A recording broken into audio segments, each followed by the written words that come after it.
I'm Nate Edwards. Jaren's going to be coming up. We're just going to keep this pretty informal. Again, we're going to be presenting on student mentorship, or you can replace students with interns, whatever you want. We don't claim to be the authorities on this by any means. We have a system that we feel like works well for us. Our students are great, and we have a lot of questions that were submitted on Facebook that we'll be addressing, and any questions that you guys have as well. But let's keep it pretty informal. If you guys have questions, raise your hands. Let's just kind of have a discussion about it. So, Jaren, if you want to go ahead and start us off. Yeah. Well, and we're really grateful that we were asked to speak on this topic. It's something obviously that we're passionate about. It seems like, well, we can't shut up about it, right? But we love our students and we love what they do. And the reason that I'm so passionate about mentoring is I'm the product of mentoring. If it weren't for Mark Philbrick, I wouldn't be here, right? As I was hired as a student at BYU Photo, I was trying to apply to the photo program, and he just laughed, and he's like, you don't need to do that. I'll teach you everything you need to know, right? And that's exactly what he did, and I'm grateful for that mentorship, and that's why I believe in mentoring. And honestly, if there's a group of photographers in the world that should believe in mentoring, it's us. Education's in our name. It should be in our DNA. We should be passionate about bringing that next generation of photographers to take over for us someday, right? So I believe that there's a lot of power in mentoring. I believe that in mentoring, well, let's just say this. In 30 or 40 years, nobody's going to care about my photos. But the lives that I affect through my mentoring are going to affect the generations. And that's why I'm passionate about mentoring. Yep. And one thing I would suggest, and again, not because we are full of wisdom, that's not the case. Two, that's not what I mean. But hopefully during this discussion, you guys will have ideas come to your mind of things that you can incorporate. So I strongly recommend to take notes, whether digitally or with a pen, just to be ready. So you'll have thoughts, impressions come to you. Make sure to write those down and make sure to act on those when you get back. So we're going to show a little video. Kind of last minute, we asked our students to answer a couple questions. And so this is some of our previous students that have graduated, moved on, have their professional careers right now. And we just asked them the question, like, what's the difference to them between a mentor and a boss? So this is kind of their answers here. Having a boss is really just checking the boxes of making sure you're coming into work and getting your work done.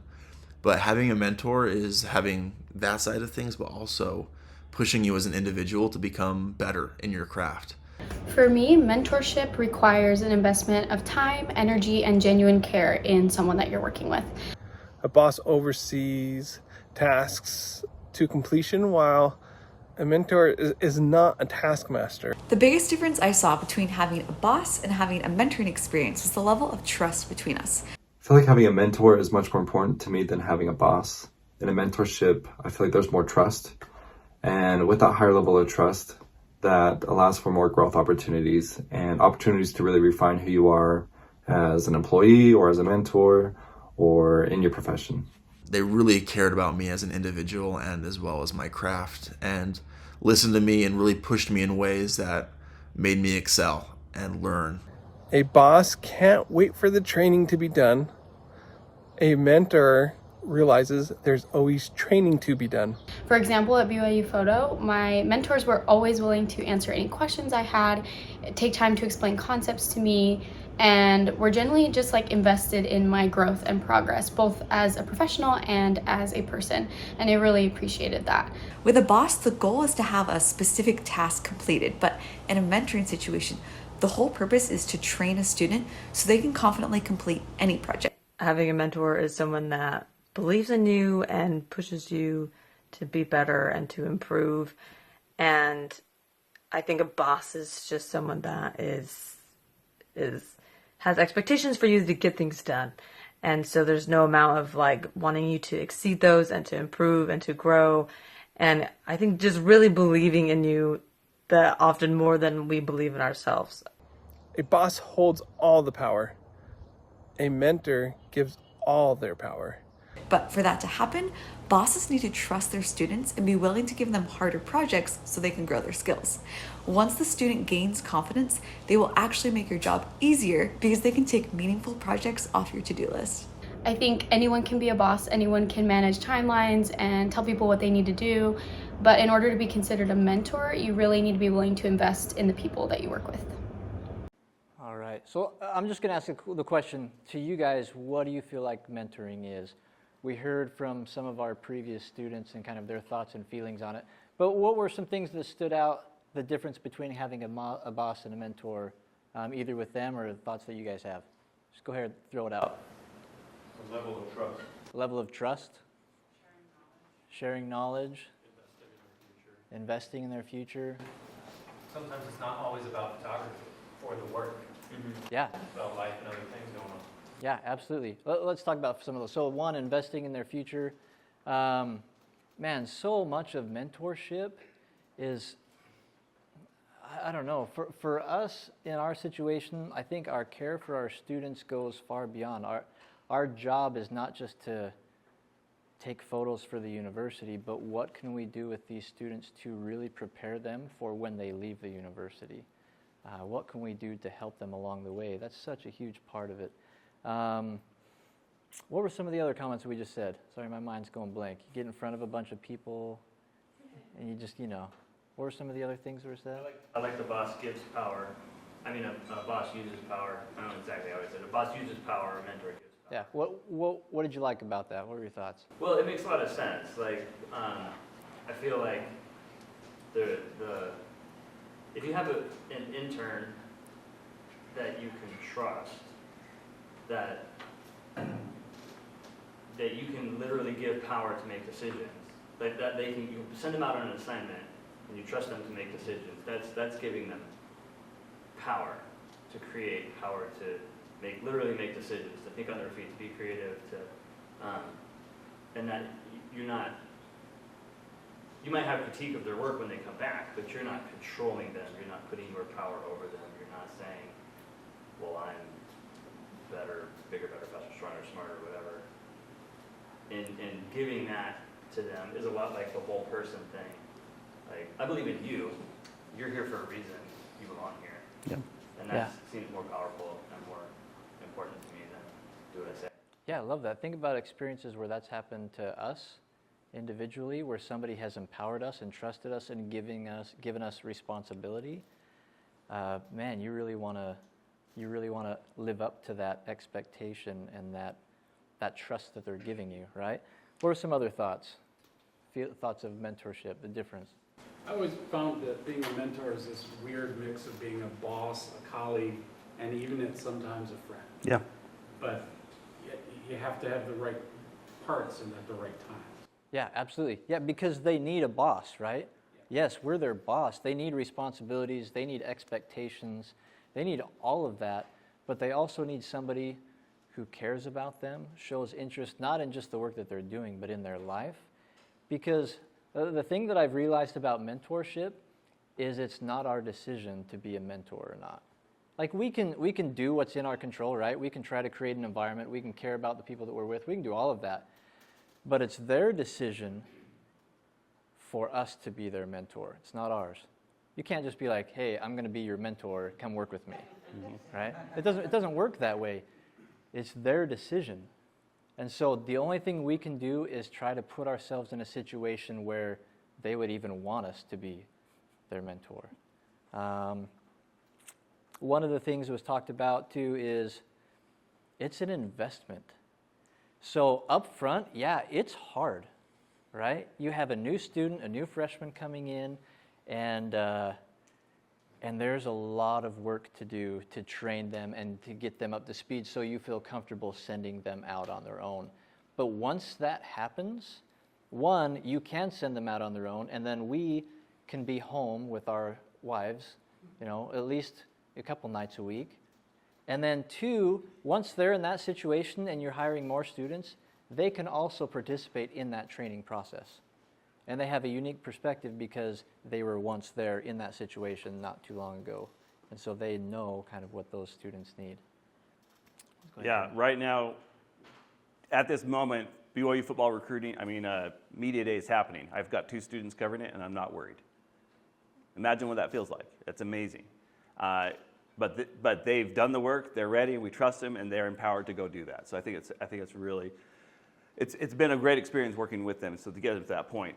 We're going to go through some of the questions that we got, and please, if you have questions, we'll answer those. We'll also have some time at the end to answer questions. Number one question I think we get, how do you find good students? And that's a hard one, right? We're really lucky at BYU. We have a lot of great students. But how do you guys find people that are the right fit, that fit the culture that you need? First of all, I love people that are proactive. Out of the blue, people will just reach out to us and say, I've been following BYU Photo on Instagram for 10 years. I've always wanted to work there. What does it take? Anybody that reaches out to us that's proactive, we say, send us a resume and a portfolio. We put them in a folder. As soon as we have an opening, they're the first ones we interview. And I love people that are just, they'll get past the fear and go and ask. Because it scares them to death to go out and reach out to us. But I love that, and that's really good. Can I add to that? So Jaren mentioned they find us on Instagram. How many of you guys have your own photo Instagram or are able to? For your office, not your personal, but your office. Yeah. So that is huge. I mean, one, there's a lot of reasons university-wise why we feel it's important to have that. But two, when the students see the work and they come to the university, they want to work there, that is a huge recruiting tool for us. One, because we're posting our students' work and we're showing behind the scenes of what our students are doing. And so people want to work there. And so that's one of the big things, part of our recruiting. Absolutely. The profile, having your profile there, it's really important. Once that happens, once we have an opening, we'll bring those people in, and sometimes we'll take our word of mouth. Our students will hey, I know this great student, or I know this person has been asking me about it, and we'll ask for references from them. And every once in a while, we'll go and open it up on Instagram. We will rarely go to the campus and say, hey, we're going to put a job opening. We'll just put it on Instagram. If they're following us, they're probably the kind of person that we want to be with us, right? Hire people that like you. But those are usually the people that we bring in for the interview process. We do it a little bit differently. This is something that I've continued from Mark Philbrick. We will bring them in. Me and Nate will sit down and do a first round interview of about 10, 15 minutes. And it's really simple. It's really short. And I'm just trying to get a sense for their personality. I do not generally hire the most qualified person, especially photographers. I am not looking for that skill. I'm looking for personality. I can teach anybody photography. I cannot teach personality. I cannot teach attitude. Attitude is everything. I need people that are humble and that are hardworking. I need people that are hungry. I need people that want to come to work and want to get better, want to be me someday. That's what I need. People that want to just live the life of a photographer, that just eat and drink and sleep it. So that first round interview, we just get a sense of what they want to accomplish, what their goals are. And it's really good to just kind of go through those first round interviews and get that done. And then the second round, we're not going to send this video to HR. Our students do their second round interviews. We don't. We bring them in, the interview candidates, and sit them down with our group of students, and we let them interview them.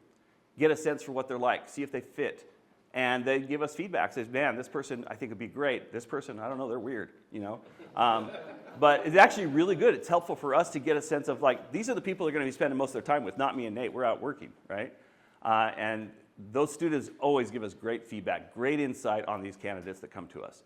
And then finally, the third round, that's when we kind of get a little bit more in depth. We'll spend more time with them. We'll talk to them. Again, we're looking for people that want to learn. I often will mention in the first round interview, a website they should go check out. I ask them in the third round, did they go check it out? I like people that follow through and do what they say they're going to do, right? That accountability, it's everything. It's everything. And we let them know our expectations in the interview process. We've heard, and nothing against what other people have done, but we've heard some people say, I can't even get our students to show up for work. Well, what are your expectations? What expectations were set for them initially? So even from right off the bat, we set our expectations. We have our students set their hours. They're expected to work X amount of hours a week. We work around your schedule. We do expect to have some availability nights and weekends to cover athletic events or banquets or whatever it is. So they know right off the bat, hey, these are the expectations that we have. We tell them too, hey, we're not looking for the best photographer. We're looking for attitude, character, behavior, those who really want to be here, those who are invested, really want to work. Doesn't mean that you give your life to this. I mean, obviously their schooling for us is number one, but we want somebody who wants to be there for sure. And like Nate said, they work about 18 to 20 hours a week. We try to make it balance it out so that they have time to do their classes, they have their time to study, and then we try to keep it so there's at least one student on call at all times with us. So if we have a last-second photo shoot or whatnot, or we need somebody to cover the portrait studio, we try to make that happen with 8 students right now. It's usually okay, but there's a few times it's not. And then they commit to it. We won't hire them until they make a commitment, and we tell them right up, if you don't live up to what you commit, we'll find somebody else. And we have not had very many problems. It's been very, very positive. Yep. Okay, another question we had about our onboarding process and curriculum with our new students. So onboarding, this is probably the most boring part of when a student gets hired, and they probably don't understand any of it, but we have a student manual, a digital manual that we've essentially written down every responsibility in the office, from how to talk on the phone, when people call. I don't like talking on the phone. I hate answering the phone. Our phone rings all the time, so our students do all of that. So we talk about phone etiquette in there. We talk about the shoot log. Some of you are familiar with our shoot log. We have all of our processes written in there. We have contacts of everything. So everything that they need to know is contained in this manual. That's one of the first things they do, is just read through this manual. It probably doesn't make any sense to them, but at least they know when they have questions, that's a place that they can go back to familiarize themselves with it. The other nice thing we mentioned earlier is our senior students, not senior in, they're seniors in school, but they've been there for a while. They take a huge part of training the new students, especially come fall time. Me and Jaren are not in the office a lot. It is a super busy period of time. And so that's the benefit of investing in training your students, because then your older ones can train the newer ones when you're not able to be there. That is a huge part. We have a kind of a training checklist. So we have all the different sports on there. We have portraits on there, different lighting. There's all sorts of different things. So, and this is something that we've been trying out kind of new. We're not super consistent at it, but it's helped us at least be organized, where the students know exactly what they need to be trained on. And then we sign off on it, or one of the other students sign off on it. And so if they're sitting around and they're like, I don't know what to do, we'll refer back to your list of things you need to be trained on if there's any downtime.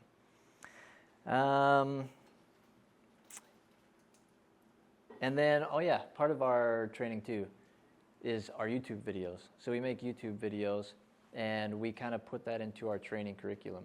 So, if it's learning lighting, or just the general workflow from the shoot to ingest to metadata to batch processing, saving, uploading on our server, on our photo shelter site. So all of that stuff is included. And we're continuing to add to that as well. And we include the students in the creation of those trainings. One, so they know it better, and then 2, so it takes work off of us as well. How many students did y'all say y'all had? It varies. Right now, it was so busy last year, we had 8 students for the whole fall, winter. Usually it's between 5 to 7, but it just kind of depends. It seems like the workload gets increased every year, and they'll let us hire students to help us with that workload. It's great. Do you pay them? Yes, we don't do internships. They are paid. I believe that if you're going to work, you should be paid. And we pay them pretty well. That we do raises every year on merit, and I feel like they're some of the better paid students on campus, because they've got a very technical job. Yes. Oh, our gear. Never going to ask them to use their gear. If they want to, they're more than welcome to, but it's ours. We have better stuff. So, yes, Glenn. How does this translate to training or mentoring? Perfect transition. Training. Okay, go. Give me the second part. The second part is, do you use this on Nate, or did Nate use it on you? Yeah. Everything's circular, Glenn. Training, that's the question is, do you have team? Oh, sorry, what was the question? Just going back to recruiting a little bit, how did you start with those first students? Because it's ingenious to have students interview the students. Yeah. You've already built that culture. How did you start that culture? I don't know, it happened before I got there. I was one of when I started working there, we had 2 students. And we were part of the process. We didn't do the formal interview, we kind of listened in and gave some feedback, but once you have one, the ball gets rolling. So it's just, again, attitude. Everything comes. Photographers are arrogant. That's what we are. Admit it. I want you to look at my picture and I want you to like it. I don't want any lip, right? That's what we do for a living. We want to, and good luck telling that person how they can improve. That's why we need humble people. The really talented, advanced photo majors, they don't want to listen, right? And if they don't want to listen, I don't want to talk to them. Or they want to pick the assignments that they go on. Yeah. Right? Or they're too good for an assignment. I love people that are raw and want to learn. Yeah. So what educational photo programs does BYU have that allows you to grab so many talented students? A lot of times we don't hire photo majors. We have a In fact, lot of advertising majors, marketing, engineering, everything. We do have some photo majors. biology. Yeah. We have them all over the spectrum. Rarely do we hire photo majors. Do you ever take somebody who's like, wow, what does a camera look like? Yeah, we absolutely. If they have the right attitude, we can teach anybody photography. And we've had some, before we used to have more secretary jobs as well, where they helped run the office. And really had no idea how to use a camera. And we've had some of them transition to a photographer role. Just from being in the office long and them coming and helping on shoots and taking portraits for us. A lot of stuff like that they're like, hey, I would love to make that jump. And so we absolutely help them make that transition. We're kind of at the point where we hire a photographer now. Whether or not they know photography or not, we're training them to be a photographer. So you're training them with the YouTube videos, training guides, other students? Because I worry about that. Sometimes I get those students in to know a little bit. Yeah. They may have a few good pictures in the portfolio, but then they can't get the camera off of automatic. Yeah, and that's what comes next. That's what we're going to talk about. It's the one-on-one, really. The question was, do we have team trainings, and how often do you meet? How often do we meet one-on-one with the students? Okay, we have a weekly staff meeting during fall, winter. It's usually half an hour, and again, that's mostly a calendaring meeting. We try to plan our calendar 2 weeks out. Of course, there's stuff that happens last minute. We always try to leave a photographer available for those last minute things because they happen every single day, right? But we try to get 2 weeks out so that they can plan their lives and we can plan our life, right? Okay, you're going to get the baseball game, you're going to get the soccer game. Try and get all that set up. And then at that meeting, we clean up any problems. Like, hey, we're noticing people are not, filing things correctly, or their fridge is dirty, or whatever. We try to do some maintenance during that time. Or, hey, why aren't your images renamed and they're on the server? Yes, that too. Or why haven't you entered the MIC yet? But it's really the spring and the summer that we do the majority of our training. We have more time to do one-on-one and group trainings. In the spring and summer, right now we're doing 2 staff meetings a week for 2 hours each. And we let the students determine the curriculum. They come to us and say, we want to learn X, Y, or Z. We're going to go work on outdoor lighting. We're going to work on, Photoshop or ingesting or whatnot. And we try to, if there's something we feel like there's a big gap, we say, hey, we should really talk about this. And those spring, summer training sessions are amazing. And that's where we see the most growth. Because we get to do a deep dive on like a lighting principle or whatnot. And on top of that, the students that are already with us, they train those other students. New students go as second shooters or assistants on shoots for the first several months. We don't send them out on their own until we feel comfortable that they can handle it, right? But a lot of that initial training doesn't come from us. It comes from the other students who are more than capable to train. Yes, Matt? What is your average length of time that a student will work with you? 3 years. We usually hire freshmen or sophomores, and we say it takes a year to really fully train somebody. So we're looking for the long-term people. There's some we've had longer, though. Some have had longer. Which is great. I'm going on 22, so. No, 24, sorry. We love it. We love it when they want to be there for a long time and they commit to it. So yeah, that brings a good point. Like, we really try to hire them as freshmen as best we can. I mean, it's hard to hire a senior and try to, even though they may have experience from the classroom or doing their own freelance stuff, it's hard to train them to do what we do in our office just to have them graduate. So again, it's an investment, but there's not much return on that. And so as much as we can, we hire them while they're young, and then they'll stay with us throughout the time of... We asked them if they'd like to be with us for that time period. We said we would love to hire you and have you stay with us your whole college career. How do you keep the summer? We pay them. A lot of them want to stay for the training. So not all can do it, obviously, but a lot of them want to stay. So we try to make it so that the spring summer is fun. It's like a master class in photography. That's what it is. Yes, back here. How do you convince your administration and HR to give them raises? That's not a problem for us. I'm in charge of that. It's not a problem. They see what they are creating. They see the value they're bringing in. It's never been a problem. That's been something that's really nice, is having the trust of the administration, which is something that, it's not something that happens overnight, right? So Mark and Jaren have done that for years and years and years. So administration just, they trust us to do what we feel we need to do. I had one more question. Oh, go ahead. Pay them by the hour, $99 an hour.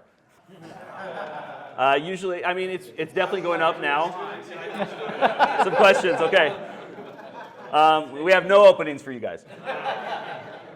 Right now, it's going up, I think, with everybody's job on campus going up. It's probably $13 an hour probably to start. Yeah. And I'm usually giving them a dollar raise a year. The people that have been with us for 3 years are 16, 17, which is pretty good for a college student, but not good when you compare it to what they can go off campus and get.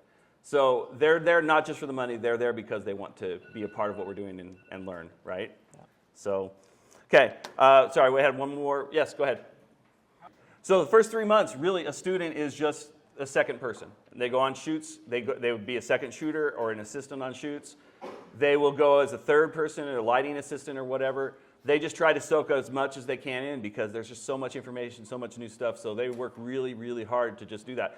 We also will sit down with them, especially the first 6 months. With any shoot that they do, we'll go through with them every photo and give them feedback. And the way that we do this is, again, this is how I was taught by Mark, is you sit down, go through the shoot, and say, okay, at the end, you can't just be critical. You just say, what did you do well? What can you do better? Because you always do something right, and you always do something wrong.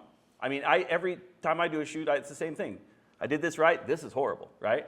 Because if you just focus on the negative, you're going to get depressed, you're going to get discouraged, you're going to quit. But if you focus on, look, I'm making progress, but here's where I want to continue to get better. And that's the one-on-one that we spend with them. And especially, like I say, that first 6 months or so is critical for us to give them that feedback. Even the other students will sit down and do that with them. And it's great. I think that's probably one of the most important parts of, and it's the one that's honestly, it's the hardest because it takes the most amount of time. Yep. And so it's not convenient by any means. And if you don't schedule and invest that time, it's not going to happen, because it's really not convenient, especially when we're in a rush. But that is where you probably will see the biggest growth in them, is sitting through, going through their photos, and don't overwhelm them. Don't say, okay, your composition's horrible. Okay, remember the rule of thirds? You remember hearing about that? Why is that person's face right in the center of the frame in all of these shots? Like, don't overwhelm them. Go through and give them 2 or 3 things to work on. Okay, next shoot, I want you to work on composition. Your exposure is all over the place, so let's work on that. And then let's focus on just your framing, watching your edges along with your composition. Just give them, 2 or 3 things to work on. Let them work on that, improve on that, and then when they come back, just keep building. And you have to follow through. You can't say work on this and then ignore it the next time. Oh, yep. Look, your composition is so much better. See how much you've improved since this last week? Yep, you're positive building reinforcement. Them up, right? So then to build on Stephen's question, so that you ever walk in the office and you discover that some student has asked some other student, hey, how'd you do that cool picture I saw? And the next thing you know, these 2 students are just in the studio together and just here. Yep. This, it happens, especially now that we have a studio, it happens all the time. Hey, can I show you how to do that? It's great. Students have, and they're empowered to train. And in fact, we asked the senior ones, we want you to take this person under your wing and help them. And I mean, they light up. They're excited. They're ready to go. They're like, oh, I'm not the young one anymore. I can finally start being a teacher. Or they're super nervous about it because now they have this responsibility placed on their shoulder, but they usually answer the call and step up their game. Mm-hmm. How many hours a week do they usually work, and would you rather have one person do that amount of time, or just have 2 split it if you've only hired that many hours? 18 to 20 hours during football. They can have an exemption, like football home game weeks. They can go up to 25, but then we have to balance it out later. It's just the amount of hours government-wise that we can pay them without paying insurance. But spring summer is different. Spring summer they can work full time, 40 hours, and it balances out so they don't go over their 26, for insurance. right now we can hire students. We can't hire full-timers, but we can hire a bunch of students, and we're going to hire students, and we're going to train them. We're going to get the best out of them. So, I honestly, it takes work, but my students I'll put up against most full-timers. So one of the things that I do want to mention in this section before we move on is, anybody that knows me knows that I do not put up with excuses. I hate excuses, because when you make an excuse, you give up all of your power, right? And what we train them to do is I don't want excuses, I want questions. And I don't care if they ask the same question 100 times. That's way better than an excuse one time. And from the beginning, that's how we teach them, we train them. We have a talk from our university. It's called Be 100% Responsible, that it's like our Bible. You are going to be accountable for your actions. If you make a mistake, fess up to it, great. Learn, move on. But don't ever make an excuse. And that's something we drill into them. The mentorship that I had while I was in college with Jaren and Nate is still relevant and beneficial today. There was a semester during which I was dealing with some just personal life circumstances and school things that were just difficult for me. We didn't have a super long conversation, but some of the life advice that they shared with me is still something that I think about to this day, and still something that really helps me personally. Remember, I went on, I think, one shoot with Jaren for a soccer game, and he kind of showed me the ropes, and then that was it. The rest of all the other games I ever went on, I was basically on my own, and I was thrown into the fire. I went and shot a BYU volleyball game and took around 6,000 photos, came back to the office, and Jaren Wilkey was sitting there, and we went through all 6,000 of them. And then I would come back from shoots, and that next day he would go over the shoot with me and tell me what I did wrong, what was not good, and tell me good shots that I had. And he pretty much told me all of them were terrible, and rightfully so, they were terrible. And at the end of it, I was feeling really discouraged because I didn't get around one photo that was acceptable or good. He looked at me and said, here's what went wrong, and now what are we going to do to get better? Also encouraging me that I am doing well, but also showing me where I can improve. And as terrifying as those reviews were with Jaren, they were so helpful. And I think just that kind of set the expectation for the rest of my time there at BYU Photo. And I'll never forget that. We sat down and made goals, and instead of being discouraged leaving that meeting, I was really excited to go forward, and I signed up for the next volleyball game. I remember a summer working at BYU Photo where both of the full-time employees were gone for 3 weeks, and it was up to us students to run the office on our own. I don't think us students could have ever successfully run an office by ourselves if we hadn't been mentored along the way and taught how to think for ourselves. I'm just really grateful for, and I really appreciate mentors that are willing to do whatever they can to help me succeed, both professionally and personally, because if you're doing well personally, then most likely you're going to be able to succeed even more in your profession. Anytime I can call them up and ask them advice, obviously for my career, my profession, but even just in life. And I know that they're going to be able to give me solid answers or lead me in the way to help me come up with the best answers for myself.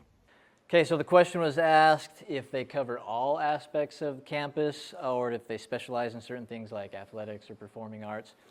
And our students cover everything. So they're like even football photo shoots, right? They're there with us, and we have them photograph the promotional stuff for football, which is the highest profile stuff other than maybe things for the president, probably even more than the president. More people see it. And but we include them in all that. Now, we don't just throw some kid in there who doesn't know what they're doing, right? We include that in part of the training, the process, the getting them ready. So yeah, it's going to stretch them, and they'll probably be really nervous about it. But we're there with them, or somebody who can help them is there with them, and we just walk them through it. There's a lot of dance shoots, that we'll do, and we have the iPad, right? And I'll just sit down next to them, and they're photographing, and be like, hey, just pay attention to watch your feet. You're getting a little bit close. You're cutting them off on the bottom. So just watch your framing, or you got to just wait for the moments. Like instead of just motoring through this whole dance move, just watch it, and then when you see a moment, be very intentional about the photo you take. Instead of taking 50 photos, take like 3 of that one, because there's only one, peak of the dance move. So you're just there with them. You're guiding them through the process. So yeah, like Jaren was saying earlier, we pretty much, it takes about a year to train a student to where we feel comfortable with sending them on anything. And it's very nice to be able to have students in a position where if something comes up and we're out of town or out of the country or whatever, and something needs to happen with the president, we feel very confident that, hey, can you go take care of this? Can you photograph, go to the president's office and photograph this for him? Or even if we're sending them, like if we have multiple sports that are on the road, all in tournaments, and we're both gone on a tournament, but then men's volleyball is going, like, yeah, we can send a student to that. And we feel very confident that they're going to get what they need to. And then there was a question about kind of workflow, archiving, all of that. Our students see the process from beginning to end. Like there is nothing that they don't do. So they're going to ingest, they're going to rename, they're going to cull their images, they're going to rename metadata, put it on Photo Shelter, upload it to the server, deliver it to the client. They're involved in the whole process. Emailing the clients, working back and forth with them. We treat them like a full-time staff photographer. We give them those responsibilities. Do you have a question? I just wanted to talk about the relationship they have with all these aspects of campus, right? Athletics, a lot of the times, I imagine, for our universities are their own kind of beast and entity. What are some ways that you have found over the years to partner more with athletics, or these more segmentized aspects of campus, so that, because I feel like an intern under your guys' tutelage would be more skilled and ready to even do some of those things, as opposed to having like too specialized, I only shoot soccer, right, or this person only shoots dance. How did that, I guess, administrative relationship cultivating happen, so that, I guess I imagine they also have some interns that maybe do some things? Are you talking about athletics? Yeah, We shoot all of athletics for photos. Oh, okay. So we provide all the photography for athletics. So I know some places, for example, when I was at UVU, marketing and communications, we were not the athletics primary photographers, but we usually went to X amount of games to get all the marketing material for them. So we weren't the athletic shooters. They just had students that kind of did their work. But yeah, here at BYU, we are the athletics photographers as well. And so that relationship is kind of already there. There's athletics social media teams and different things that they kind of do their own thing under the umbrella of athletics, but photo-wise, we cover that as well. I would say every once in a while you run into, I don't want a student, I want you. And then I just say, well, you're getting a student. I can't be everywhere, and we've developed a good relationship with these people, and they know and they trust them. So very rarely do I have any issues with a student showing up, unless they really do a bad job, and then that's a good learning opportunity, which we take advantage of. Yep, absolutely. Any other questions before we move on? Please. Like they did do a bad job. They're early. You need a reshoot. How do you tackle it? We don't talk about Bruno. Yeah, it's hard. I had that happen to me when I was a student. I had the wrong setting, flash curtain, cut the images, all the portraits for new faculty in half, and it was the worst feeling I ever had. As I'm sitting in the darkroom looking at the black and white film strip saying, what's wrong with this? And Mark's like, I know what's wrong with it. And I'm telling you, he wasn't kind about it. He's like, go reshoot it. And that is the shoot I dreaded more than any shoot in my life. But I never made that mistake again. So it's a learning opportunity. And you just be kind and have grace. And, it's just, we're human. And we're asking these students to do big things. We try to put them in positions to succeed. And when they fail, we help them succeed. Question. What do you do if a student is not willing to accept responsibility for something like that? And have you ever had to fire a student? No, we have a talk. We have a talk, and I ask them, do they want to still be here? And it's frank, and I don't think I've ever fired somebody. I have encouraged somebody to maybe they need to think about if they really want to be here or not. And they ended up leaving a little bit while later, and it was probably for the best. But we've been very lucky that it's worked out almost all the time. And and they're students, right? They're college students. They're going to have life issues. They're going to have things happen. And we're pretty patient. We're pretty understanding. We were there. We understand. But accountability is everything in our office. And generally, if they're accountable, they're not going to make it to that point. So, and you bring up a really interesting and good point. The difference between a boss and a mentor, right? if we really care about those students and we really want them to succeed, we've got to talk to them. We've got to have those hard conversations, because if we don't, if there's correction that needs to be made and we don't make that correction, who are we thinking about? We're thinking about ourselves, right? We're not thinking about them. And so sometimes we really have to have those hard conversations, and we gotta make correction where correction needs to be made. And it's not because you're an idiot, you need to do a better job. It's because I want you to succeed. And if we can approach it that way, like, hey, I want you to succeed, like, and we understand and have seen the results of, you know, lack of accountability and different things and what that can lead to. And if we want them to be able to, I don't know, be better than that and change, we have our hands full, but it's worth the investment. And again, it's because we care. We care about their future. We care about them as a person. And they'll feel that when we talk to them. If we genuinely care, they'll feel it. And they'll know, you're right. Like, and they'll feel they have my best interest in mind. Like, they just want me to do better. And I can do that. Schedule. I think we 18 covered to 20 that. hours, Yeah. you know, we try to balance it out. I do like also say, hey, I need one night a week you're always available. And so I have always on Thursday, that person's always available. And they try and schedule their life so they're always available. And that helps with especially sporting events, you know, Thursday, Saturdays or Friday, Saturday games. Okay, I know he can cover it. That's his night. That's his night. This other night he's got class, but this night he's available. That helps me. And again, 2 weeks in advance, we try to balance everything out. Something we didn't mention, students do all of our portraits. 99% of our portraits are shot by our students.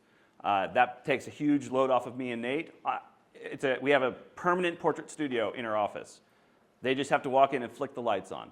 And it's really easy to be consistent, and they can take care of that, and it trains them. It helps them become better photographers, that personal interaction, posing, all that kind of stuff. That's one of the first things they get trained on. In fact, new people, that's their primary job, portrait photographer. So, but yeah, schedule, we just try to make it work. It's hard. When you say portraits, do you mean portraits or do you mean headshots? Headshots. That's kind of like a swear word in our office. We try not to use that terminology. Yeah. Because if you are, you know, interacting with other people outside of this profession, you talk about headshots, or I'm going to go shoot the president, different things like that. Like, so we try to change our terminology in office so when we're out of office, we don't say the wrong thing when security's around. Studio portrait. You know. But then also we'll train them for on-location portraits, available light portraits, all that kind of stuff. But yeah, that's the first point, studio portraits, great place to start, great place to jump into the discussion. How many headshots are y'all doing, like, per month? Oh. We don't do any headshots per month. We do a lot of portraits, though. Honestly, I couldn't give you a number. I'd say probably, it changed. It depends on the month. Like September, October is much crazier than now. Anywhere from 50 to 100, 150 or 200. It just depends on the time of year. After COVID, of course, there was that glut of people that came in that had been waiting, you know, to take their mask off. So it varies. I wish I knew the number. Yeah. Yes, over here. Do you all use like any certain type of system to communicate?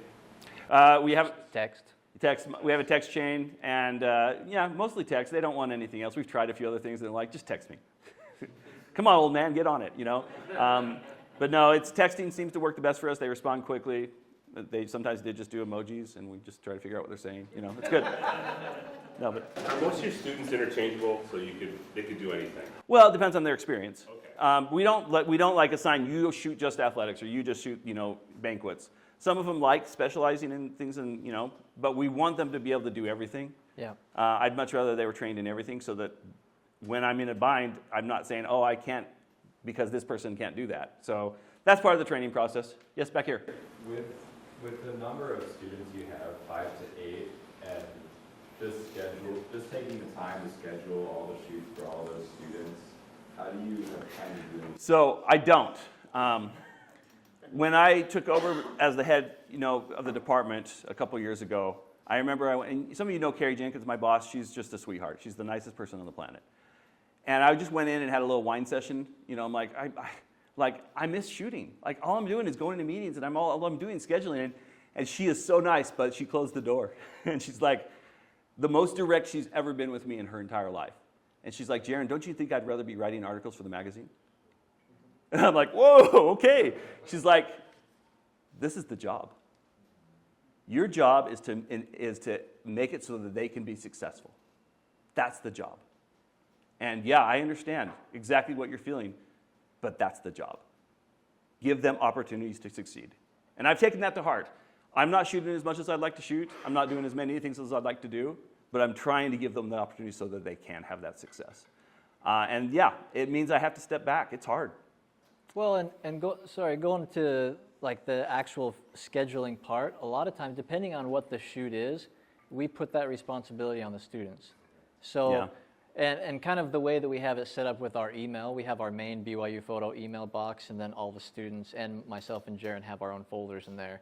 And so we give them assignments just by dragging the email to their box. So very first thing when they come in, they're trained, look at my email. And then if somebody has called and requested or emailed and requested something, if it's in their box, they're responsible for it. Yeah, they take care of the details, they'll take care of the scheduling, everything like that. Well, I'll do the initial kind of talk and set, and sometimes I have to do a little bit more, but once it's in their court, I want them to have that experience of running the whole shoot, because that's what they will have as a professional. Sorry, right here first? Sure. Yeah. What kind of hierarchy have you developed within your student photographers? Are they all kind of on the same level? No, I usually have a lead student photographer, the one that's experienced and is really good at mentoring. They're the kind of the ringleader, and when we leave, they're the one in charge. But often we leave, and then we send them out elsewhere, and then they're out elsewhere, and they have to have a little bit of independence and do their own thing. But yeah, we do have, the more experienced ones, definitely we put more of a leadership responsibility on them, and they're happy to accept it. They're great. And the nice thing is, we don't have to choose that person. They stand out themselves. Yeah. And so the ones that take charge and are good leaders, like they'll shine, and you'll know who they are. And those are the ones that. And often they're the ones that went and trained those new people anyway. So there's already that relationship of a mentor. So over here. What percentage of your daily work then is still shooting, would you say? Depends on the time of year. Depends on the day. I don't know. I mean, it changes every day wildly. I really couldn't say. I mean, I do 2 or 3 shoots a day, maybe. You know, sometimes I'm doing 6 or 7. Or But sometimes we don't have any. Yeah, we're just post-processing or. I mean, I know I shot 400,000 images last year, so I'm still shooting. But I'd have to go look at the number on our spreadsheet to know exactly what that number is. But I mean, I'm still shooting. I definitely am giving.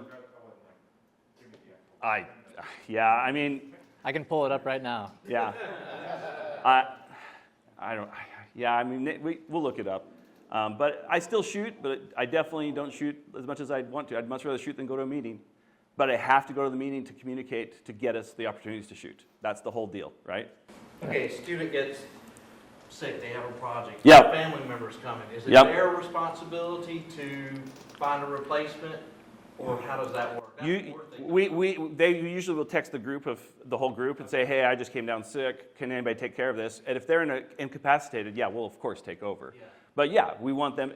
They can't be accountable if they just throw it down on the ground, right? We want them to follow through. So going back to that talk that Jaren was referencing, being 100% responsible, is something we teach our students.